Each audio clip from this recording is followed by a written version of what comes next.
Hello, everybody. Scott Golden here with the Superstars of Wrestling Review Series for the 11th of November 1989. My favorite year of wrestling because that's the year I became a fan. And to this day, to me, that, for me, was the perfect year. And I know nostalgia of being a child plays into that, but when you look at the NWA and you look at WWF, you look at the few territories that are left, I don't know that you can find a better year. Anyway, Roddy Piper and the Brooklyn Brawler Steve Lombardi are here. Piper obviously punch kick, and sleeper holds. Rick Rude does an inset promo promising that his Rude's Brood are going to defeat Rowdy's Rowdies. Of course, Rowdy's Rowdies are, in fact, after a back suplex there by Piper, Rowdy's Rowdies are Snuka and the Bushwhackers and Piper versus Rude, Henning, and the Rougeau brothers. And that's kind of a big thing. We move into the review for that match, obviously. And of course, one of the things I think that's missing here is 86 through 90. Well, summer of 90 anyway. Jesse Ventura is the color analyst for this particular program, and I think that is very underrated. I mean, there is no one today, maybe Tony Schiavone and Jim Ross, but no one today in WWE by any stretch that can speak to the value of the rest of that. Anyway, the Brainbusters and Demolition managed to have a rematch here. Demolition defeating the Brainbusters and winning the tag championships back. I believe is the time they did that. The previous week, of course, they would drop them again in about a month to the Colossal Connection. So that's a pretty big deal. But Mr. Perfect, Kurt Henning, is out next. Henning, of course, getting ready to go after Hulk Hogan, certainly by January, where he is the second to last in the Royal Rumble. That's a pretty big deal. Scott Colton is his opponent. The Genius has joined him as his manager. Just extra heat magnet. Not that Henning needs anyone to do his speaking for him. Knee lifts, neck snaps, and eventually some hard chops and a perfect plex lead to the win for Henning. Henning probably could have been a good World Wrestling Federation champion, but that's not how they did it back then. I tend to be the I like the heel champion being chased. I think there's more stories to tell with a heel champion than a babyface champion, unless you have a really over babyface. But that's my preference. Speaking of preference, the Warrior, Jim Knightheart, and the Rockers are the Warriors going into the Heenan family, and they are ready for hype. They are ready to go.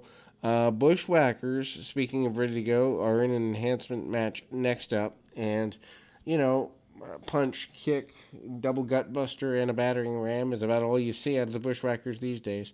Still, I don't know that. In terms of iconic figures, I think they were that. I think the Bushwhackers, certainly Luke and Butch, had a story and a character that carried on for a good bit of time. I don't know that they ever hit top of the rung in the World Wrestling Federation. Speaking of someone who almost did hit top of the rung, though, $1 Million Man Ted DiBiase up next as the $1 Million Champion. One of my favorite vignettes series is the $1 Million Championship series. Diving fist drop, diagonal fist drop, power slam, and a $1 Million Dream later, and DiBiase is victorious. Now we are moving to a promise for the $1 Million Team. $1 Million Team comprised of Warlord the Barbarian, Zeus, and the $1 Million Man. They will go on to face Hogan's team, the Hulkamaniacs, the Demolition, Jake Roberts, and Hulk Hogan. Of course, Zeus coming out of the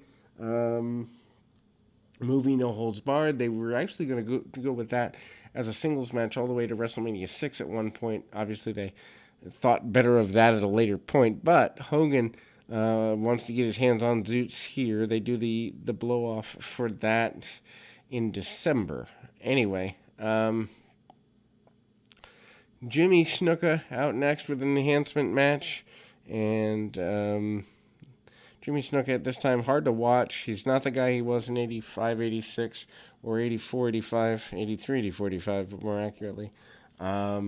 Chops, a backbreaker, and a winning attempt with the splash. Brother Love Show is up next. Brother Love Show, if you haven't seen the Brother Love Show because you're too young, and I can't believe that there are people that would have never seen it, but if there are, go back and watch these. These are phenomenal interview segments. Of course, if you're overtly religious, they may offend you, but I love them because I very much agree with Bruce Pritchard's view on religion. There's money to be made there. Believing is something that lots of people want to do. But anyway, Haku and Andre the Giant, the Colossal Connection, pretty well formed here on the Brother Love Show.